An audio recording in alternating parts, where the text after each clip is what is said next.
Welcome today, Mohamedou Slahi. I'd like to begin by thanking you for taking the time to come and interview with the Cambridge Journal of Law, Politics and Arts to expose the crimes you endured at Guantanamo Bay. As a brief introduction, it began when you were brought in for questioning by the Mauritanian authorities on November 20, 2001, after which you were detained and eventually transported to U.S. military custody in Guantanamo Bay Detention Camp in Cuba on August 4, 2002. After being arrested without charges brought against you, you then endured for the next 14 years at Guantanamo Bay the cruelest crimes against humanity, as you were isolated and subjected to the most degrading, inhumane, and painful acts of torture. You were only finally released in October 2016. Whilst in prison, you wrote a memoir in 2005, which the US government declassified in 2012 with numerous redactions. The memoir was published as Guantanamo Diary. There was then a beautiful film made in your honor, The Mauritanian, depicting the experience at Guantanamo Bay based on your book and an overview of Nancy Hollander as she took your case pro bono to defend you. You are now a survivor who need to live life to the fullest despite the years taken away from you. So it's an honor to have you here today and to be able to discuss this experience in order to continue to spread awareness. Can you begin by telling us the experience you had when you first arrived at Guantanamo Bay? And what did the authorities tell you when you first arrived? First, thank you so much, Nadia and Keenan, for having me. And actually, I remember vividly as if it were yesterday when those two cops came to my home in Nouakchott. It was Ramadan. To be precise, it was the 4th of Ramadan. And, you know, I was really tired. It was like around 4 p.m. And I just come back from work, and it was only me and my mother, no one else at home.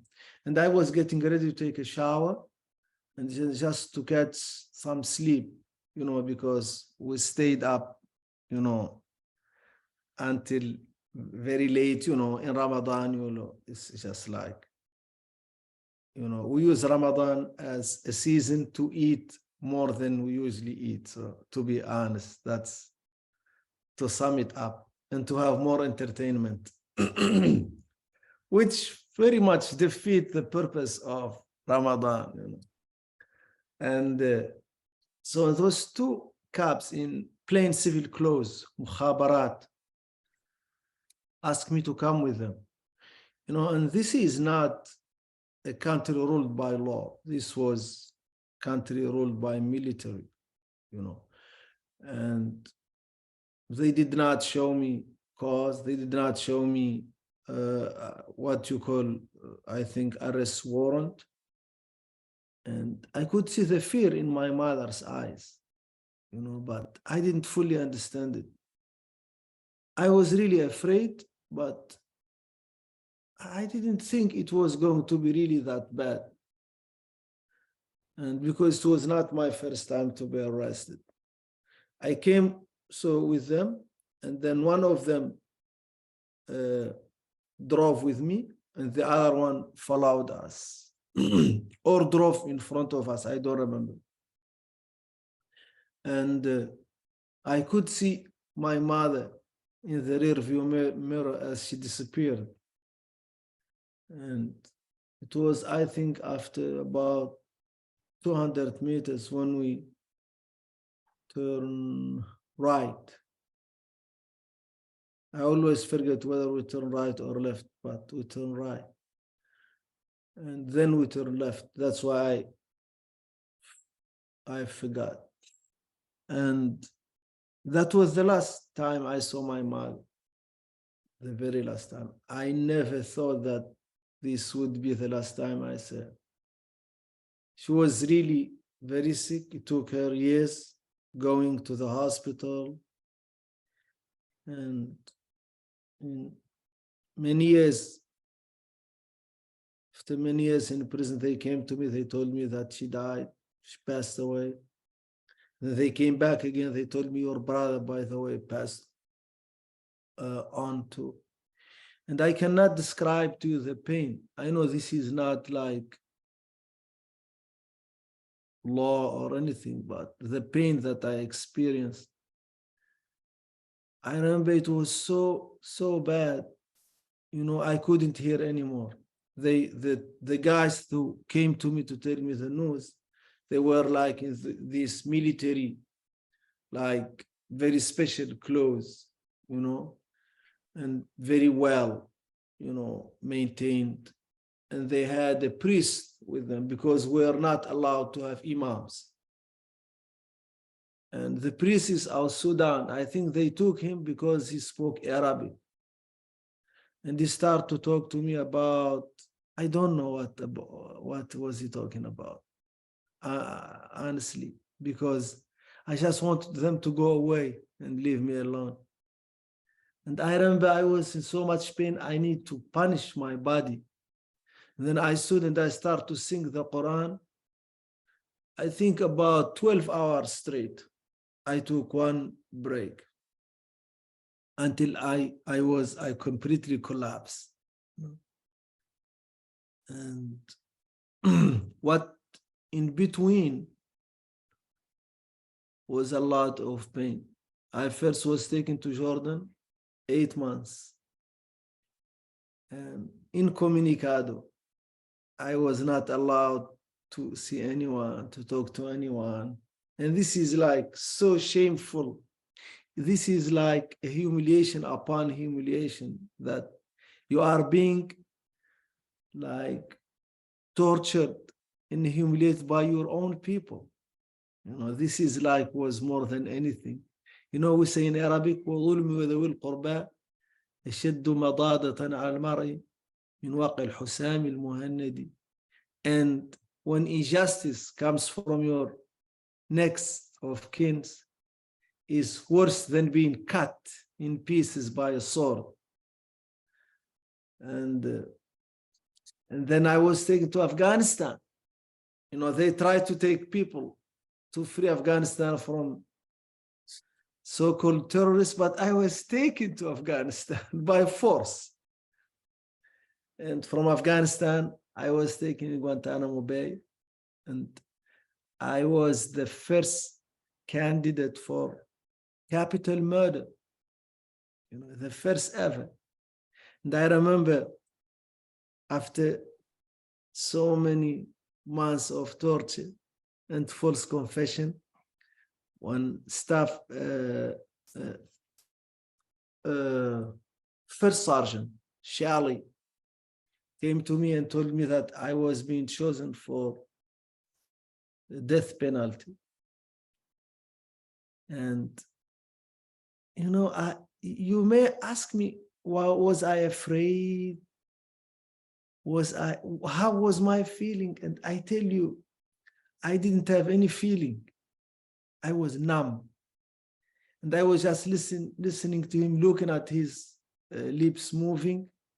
And I just want the session with him to end so I could back and live in my head, in myself. This all happened, all of those years, in all 15 years, completely outside the rule of law, completely, free from any judicial oversight, meaningful judicial oversight. I was never charged with a crime, ever.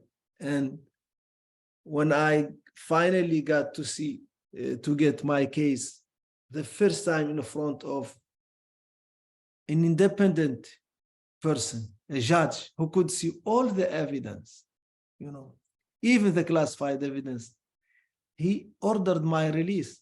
Those are the facts of the case. And you know what? I was the only detainee who ordered his release. He was tough, and he saw really, he saw the case for what it is, what it was, a complete hoax. There's a lot to depict from that, so thank you. Before we go into your experience in Guantanamo Bay specifically, I thought it was quite interesting how you mentioned that your own people, your own kin, left you and abandoned you with Jordan helping the US and detaining you and then sending you to Afghanistan, which you were ultimately then sent to Guantanamo Bay. Why do you think they helped with this or contributed to this? Do you think it's this fear of other international countries, of the US as the world superpower and their influence? One of the bitterest experience, I was faced with is that in my part of the world, we have real problems. The absence of democracy, the absence of the rule of law. And we know this. This is like an open secret, And this problem is exacerbated by them being in bed with very powerful countries like the United States of America. And for better or worse, the United States of America is the leader of the free world. And them being in bed with the most distasteful, I don't want to say dictators, just like authoritarian regimes, just to be on the safe side. It's just completely hurting the local people. Because this whole, so-called war on terrorism is used, at least in my part of the world, to crush political dissent. People who peacefully just want democratic change, who want to have their votes counted, who want to, to limit the power of the military general or of the king or of the president, are labeled as Islamic extremists or as terrorists, and they're being crushed.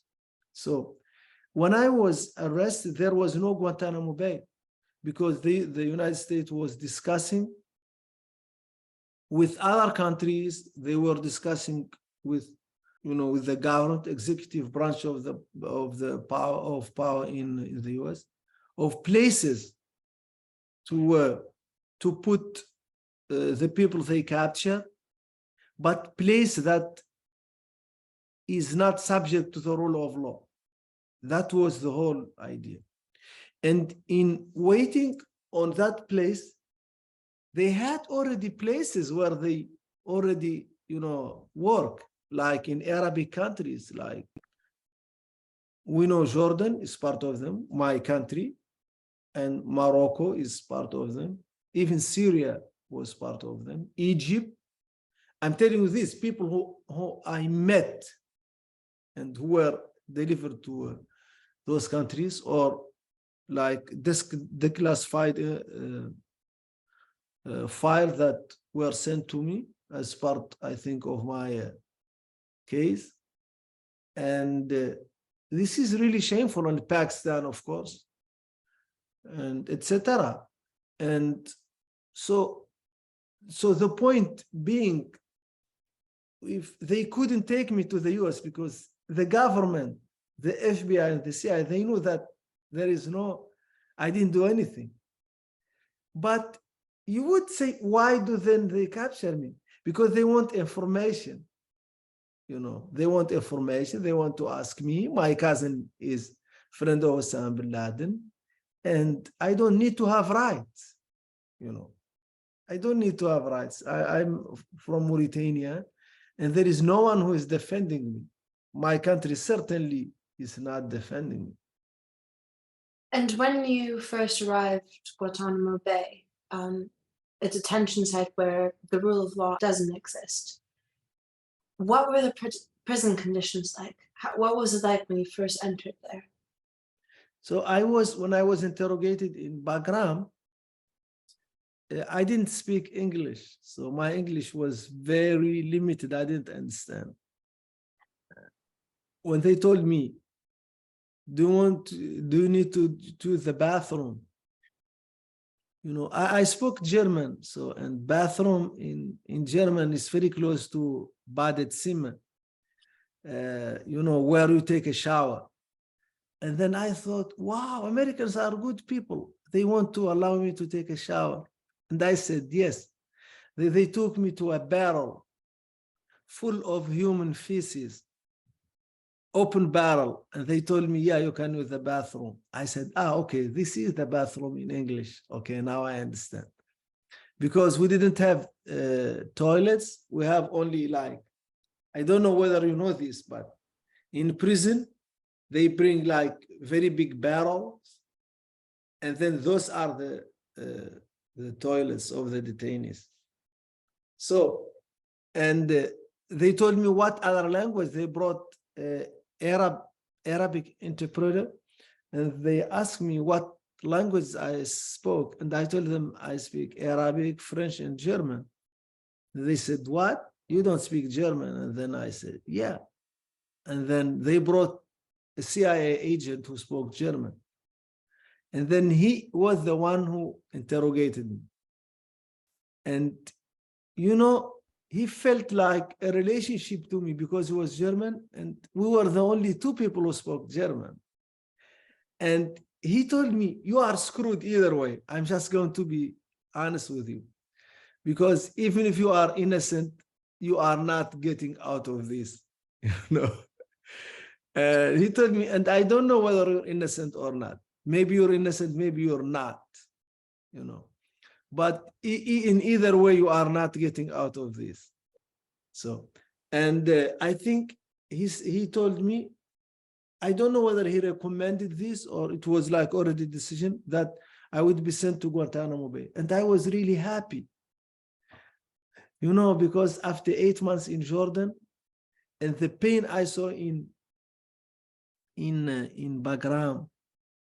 Bagram, I was like in shackle 24 hours. I peed in my cell on the carpet because there was no toilet, and you know, because they have to take you to another place, and because I was in isolation there is no toilet, so I pee everywhere, and my room, like, you know, reeked of like urine. And so, and I was just happy because he explained to me that Guantanamo Bay is under the full control of the US.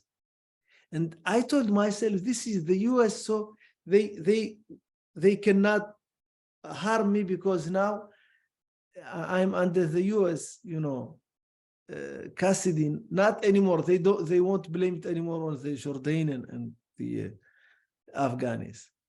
But I was in for a very big surprise. The trip was torturous, beating, humiliating. And we arrived, you know, the sun of Guantanamo hit me. And it felt really good. I couldn't see anything, but I could feel the sun, you know, on me. And they took me to an interrogation. And in the beginning, it was really normal. It's just like almost 24-hour interrogation. And then after I don't know how many, just interrogation, like they take me every day, not all night, just they take me for interrogation, they put me on. And then after about 5 months, they turned the heat up and they brought a special FBI team who interrogated me for 4 months.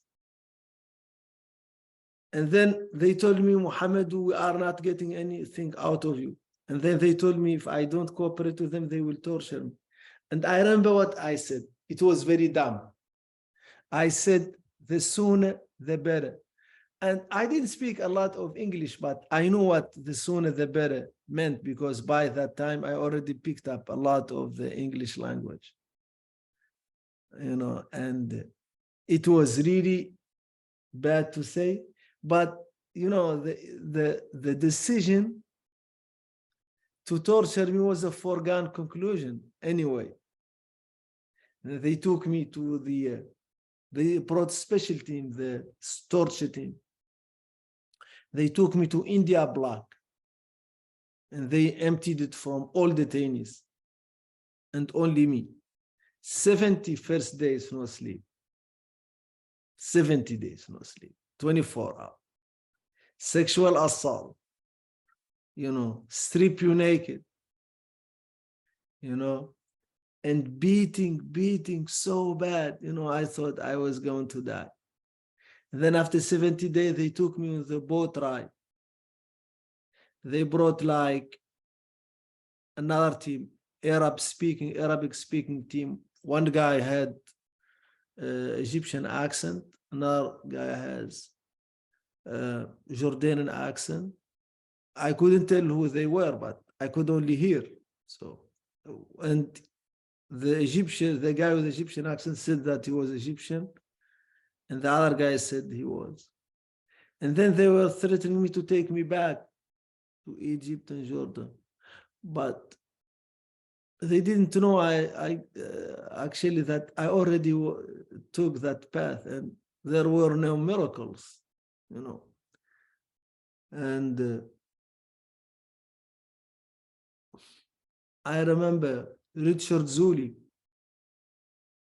police lieutenant out Chicago, who, by the way, also turned out was torturing black people and putting them in prison, securing conviction. Just like for a couple of weeks ago, one of them were released after 30 years when they found out that he was wrongfully convicted. At least I know 2 cases of wrongful connection after Richard Zuli tortured them. And he came to me, he told me that he was going to kidnap my mother and take her to Guantanamo Bay. And he also insinuated that he cannot secure her safety in only male prison. And then I was like, I completely unraveled. I told him, I will tell you anything you want. You can write me on a paper. You can give me a blank paper and I sign it, and you can write anything you want. And that's when I gave them the false confession.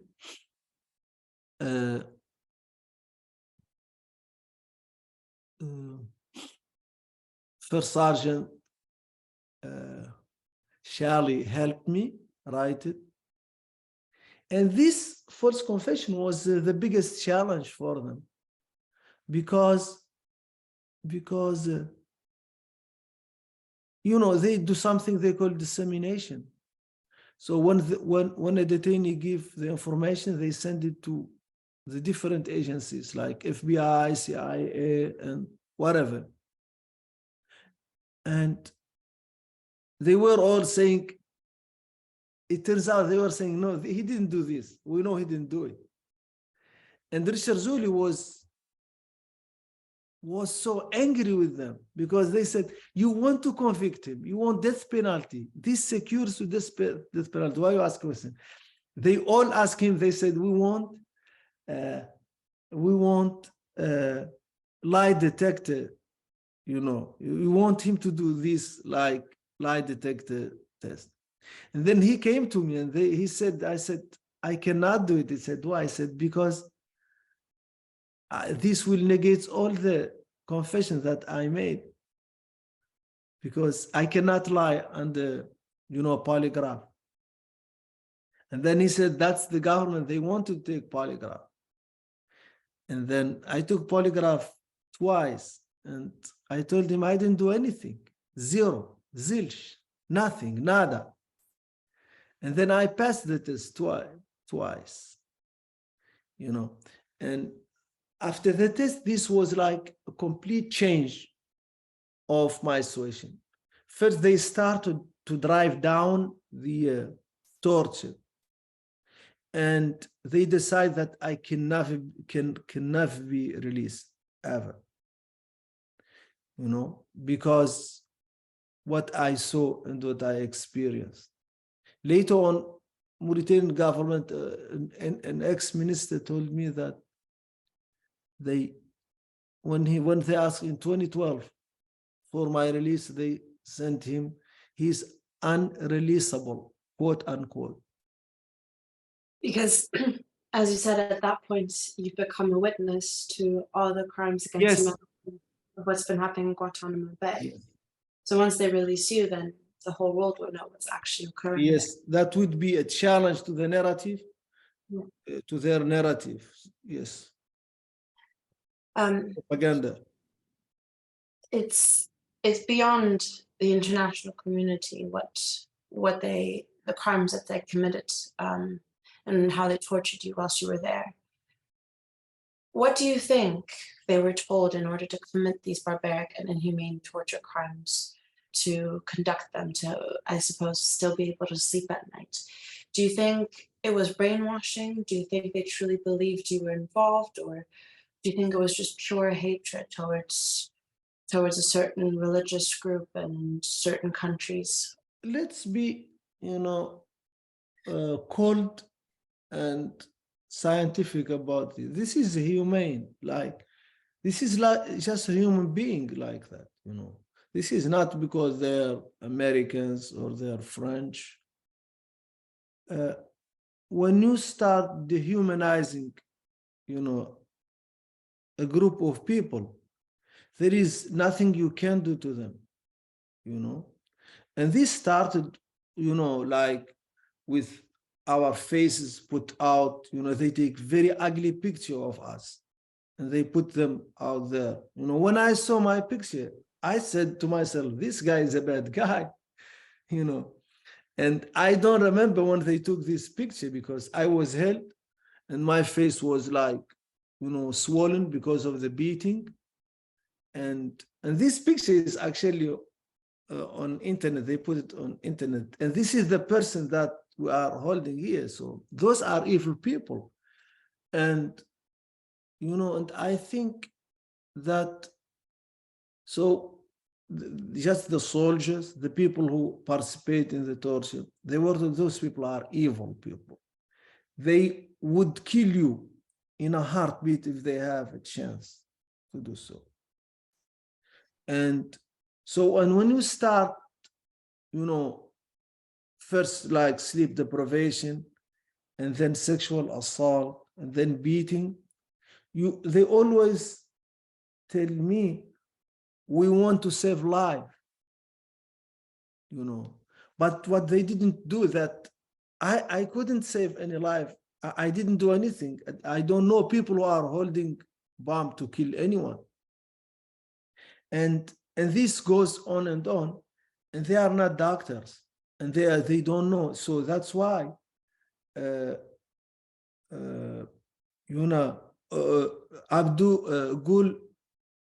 Gul died under torture in the same room, in the room I described, the cold room they put me in. It's very cold. You could die, because I was in this room and they told me they will not stop, pouring cold water on me until I talk.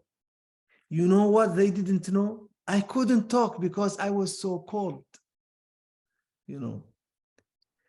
because I couldn't move my tongue. And this is probably how they killed like Gul Rahman. And in the same prison where I was in Bagram, they beat Daliwar to death. He was beaten to death. And other people we don't know about, because according to the I think to the classified, according to at least some reporting, there are 20 people who were never brought back. They were kidnapped and they just disappeared. And the people we know on record, about 5 people we know who died under the program of torture that I was subjected to. Democracy is here for a reason. The rule of law is here for a reason. The reason being that we can never trust the government. We can never trust the government to do the right thing. The government always needs someone to control them, the judiciary. And we know that, this good, beautiful thing that we have now, that is democracy, that protect me and protect you. We know that it has shortcomings. We know that, especially that it's designed so that the judiciary has so much power over the judge. Because when the judge said, you go home, I was kept 6 more years, and so the judge does not have the police, he does not have the military, he does not have the, he can only count, we can only count that, the government, the judiciary would respect, the other branches of the government, and in this case, the judiciary, the executive branch did not respect, the rule of law. And in our countries, the same thing, we know this game because we grew up in an undemocratic regime. And whilst you were in prison, did you have contact with the other prisoners? Did you get to know anyone? Did you hear much of how they were detained, and if they ever found out if there were charges brought against them? Contact, because 90% of my time I was in total isolation. Yeah. And so I met the first 10 months, I was with general population, but we were always in the cell all the time.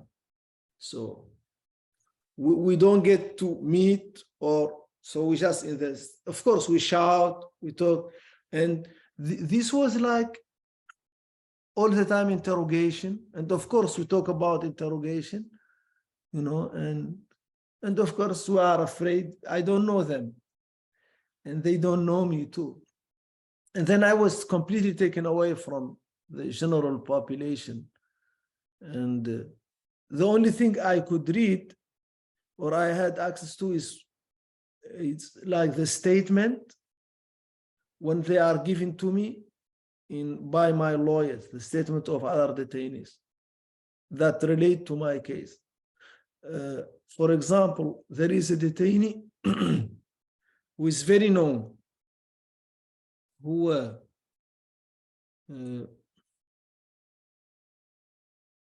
what's his name? Ramzi Shaiba. Ramzi Shaiba was heavily tortured until he lost his mind. He became crazy.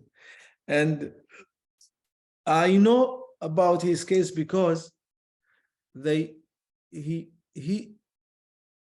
made statement that my understanding, because I wasn't allowed to see the statement because of blackout, that he knows me and that we spoke about something like that. And so this kind of statement, so I know and then I know, because I know he was tortured, because that's what my lawyer told me. He was really heavily tortured and this kind of thing, but I don't know other detainees who were tortured to talk about me. It was only in 2005 that she got a lawyer, and this was Nancy Hollander, who we also had the pleasure to interview, an international defense criminal lawyer, indeed, and she took your case. Can you tell us a bit about what it was like when you first met her? So, when they told me that I was allowed to see my lawyer, I was really so happy. And because when I was young, I used to watch,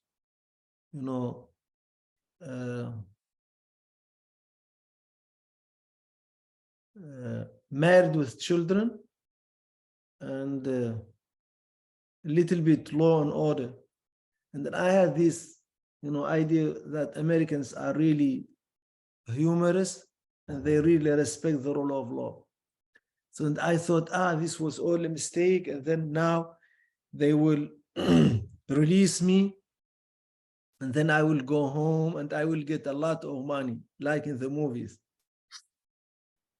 That didn't happen, but I started to write for my lawyer, to write her like my life. It was like few days. Then I wrote like about 163 pages. And then I came to her and I remember, and then I want to hug her, but I couldn't reach because there was a table between us. And then she stood there like for, I don't know, several seconds, and it was like an eternity between us. And then she didn't know that I was shackled, I was bolted to the ground, I couldn't move, you know, but because it was under the table, she couldn't see it. And then she brought another lawyer who spoke French. And then I told her, no, I don't need anyone to speak French, so I can speak English. So, and we started, and then she asked me to continue writing. And in 2.5 months, about 10 weeks, I wrote everything you see in my Guantanamo diary. And when I sent it to her, she tried to publish it, but they told her, you ain't gonna publish this. It took about 8 years of fighting. And this is in a country that, you know, that positions itself as the defender of freedom of speech. You can say anything. You can talk about violence. You can talk about killing the president. You can anything, but just my story that I was kidnapped from home and taken to Guantanamo Bay and I was tortured was not allowed to be told. And I really deserve, I really think that American people deserve better than this. And I grew to know American people who are by and large very decent people and very good human beings. With your diaries, from your Guantanamo Bay diaries, what in particular did you find that they redacted? What were essentially the main things that they were trying to hide from the world, do you think? So there are things like the dates and the places. They, you know, it made sense in a military sense, you know. It's not in a freedom of speech sense, but in military sense, they don't want people to know when they kidnap you, where they take you. So, and what date they take you, the timeline. But there are things that didn't make sense. For instance, that I was so bad and I cried, you know, or that I wrote some poems and they took the poems out, or they like personal pronouns, they take them out, you know. And if you refer to a man or a woman, they take that out. And then a very long portion, I don't even remember anymore, but very long, like very long stories that they take out, you know. Because many years later, when I tried to restore, you know, the damage, I really didn't know. I didn't know all of this, you know. I forgot a lot, you know. Going back to when you first had Nancy Hollander take your case, did you have any issues trusting her when you first met her, based on the experience that you've had in the prisons thus far with the US government? Or was it an instant connection where you saw her and you knew that she was on your side, that she was going to help you? Look, after 4 years in torture, in pain and suffering, you have nothing to lose. And I trust Nancy. The first day, Nancy and her colleagues, Nancy was with a team, so I will always give all of them credits. And but Nancy, by nature, is mistrusting person. So the logical thing, you know, she looks at me and said, this is impossible that they kidnap him, torture him, and spend so much money, you know, hiding him in different countries, and he didn't do anything. And then I can tell her, I didn't do anything, not like, oh, it was a mistake. No, I didn't do anything. It's not wrong place at the wrong time, nothing. And this was very hard to digest, you know. And then, but I told her, you will know this when you know my case. And then when she saw the, I think there was like an investigation. And then she,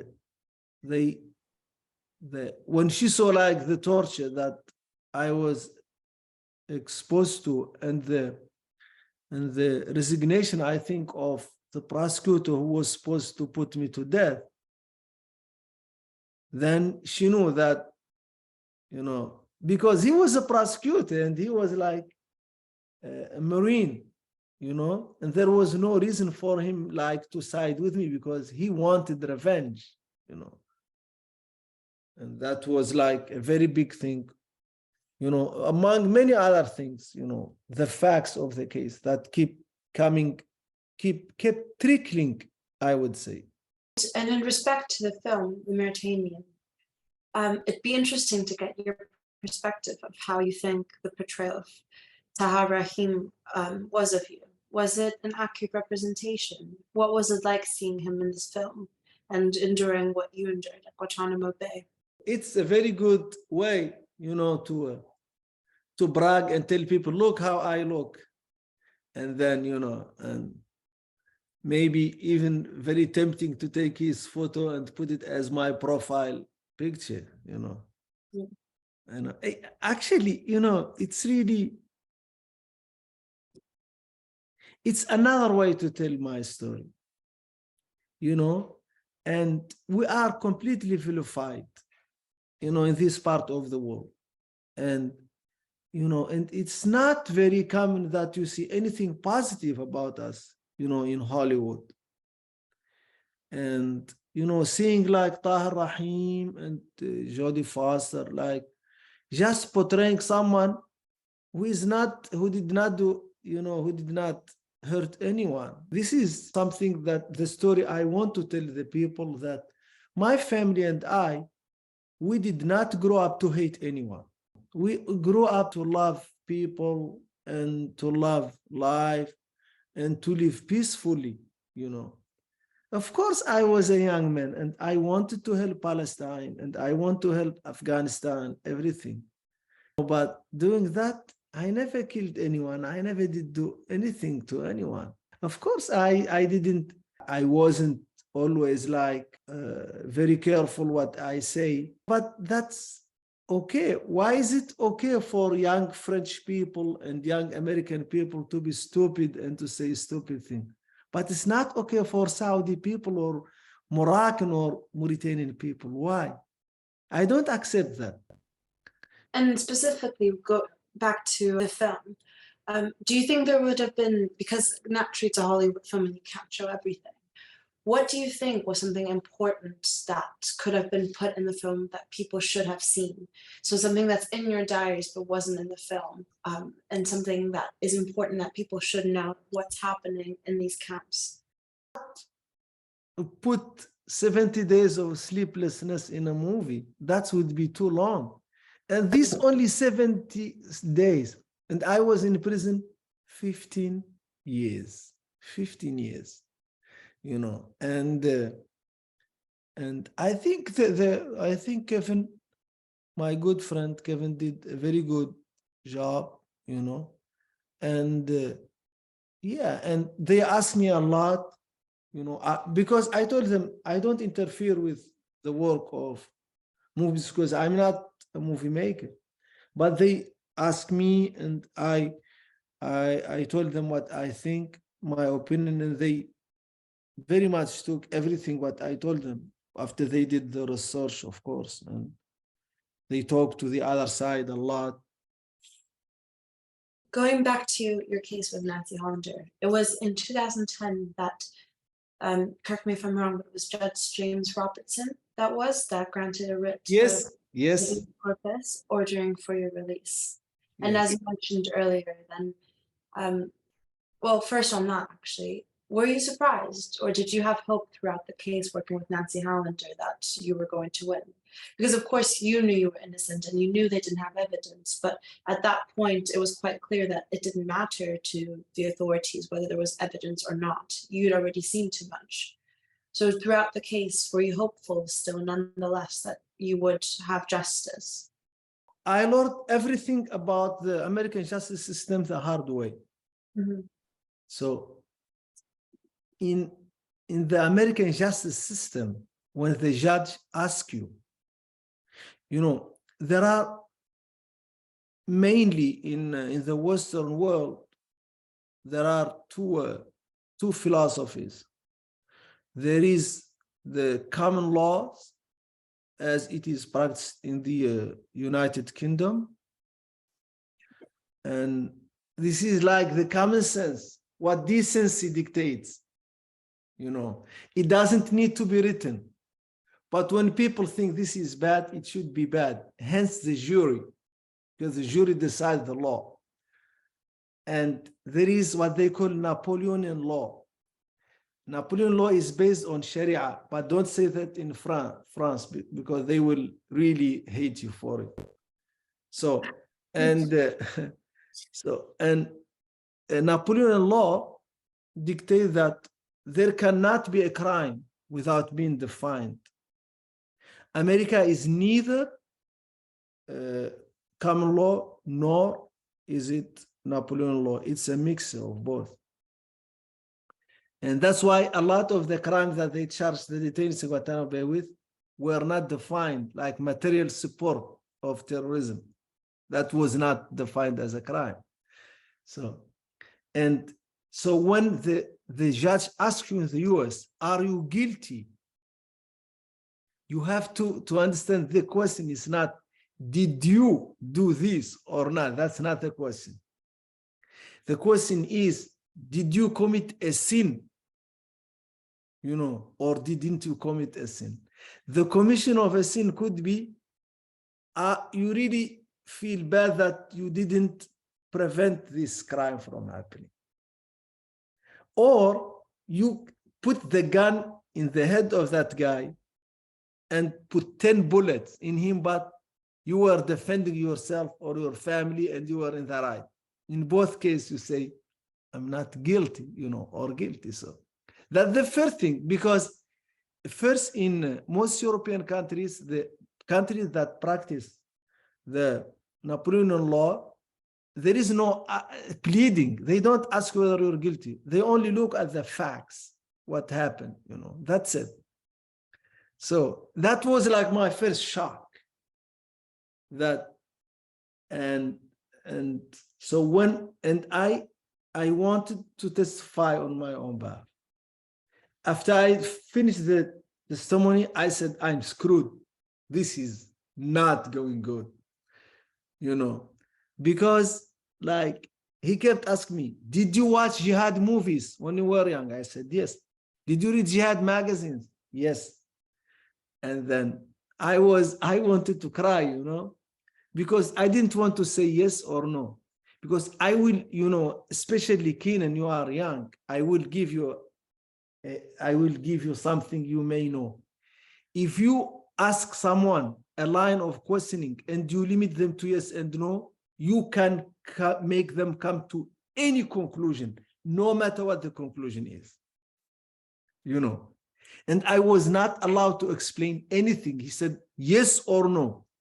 And I think the first thing I would do if I was like responsible for the justice system, I would say no more yes and no question in cross-examination, And and then the judge interfered. He said, why you ask him this question about whether he saw a movie or something? Why? And he told him, go for the jugular. And he said, but you ain't got no jugular, do you? And then the prosecutor said, no, I don't. That's why when I knew that I was right all along, you know, because the prosecutor admitted in front of the judge that he didn't really have anything on me, you know. He told him he's just denying anything, and the judge told me he's not denying anything. There's various other detention camps around the world where these illegal acts from government authorities are continuing. What's next? How does the world end this? What can people do? What can lawyers do? I think this is a very beautiful question, and this is really like you just summed up everything. How we can, you know, prevent this. I think the government, as they are acting now, are not working for us. Because I'm from Mauritania, and Mauritania is a very small country, and Mauritania has no values, you know, in the big picture of the American political system, and the British political system, and the UK political system. So it occurred to me as a Mauritanian, I need to contact people like you and talk direct to them. Said, guys, you guys really are hurting me. What can we do to prevent this hurt that is coming to me and coming to the people in here? And so my philosophy is that we need to undercut the government and build a very broad, like grassroots movement, cross-cultural and cross countries. And we talk to each other, and we completely ignore the government, and we start to talk to each other. And because this is what's going to secure, you know, our safety, and it secures the human rights everywhere in the world. Because nowadays, if someone is put in jail in Mauritania or in Morocco or wherever, or in the US, we need to talk about it right away, you know. And I just wish that we have a country, one country, that we all like, even we can have someone we elect, you know, and without borders, you know, we don't care about borders, and we talk about how we come forward, how we can like combat violation against human rights, how we can combat wars, you know, and because all of these things are not good for us. Thank you very much, Mohamedou Slahi. It was an honor to have you here today. Your strength and bravery is truly extraordinary, and it's survivors like you for sharing your fight and stories that will help make a difference in the world.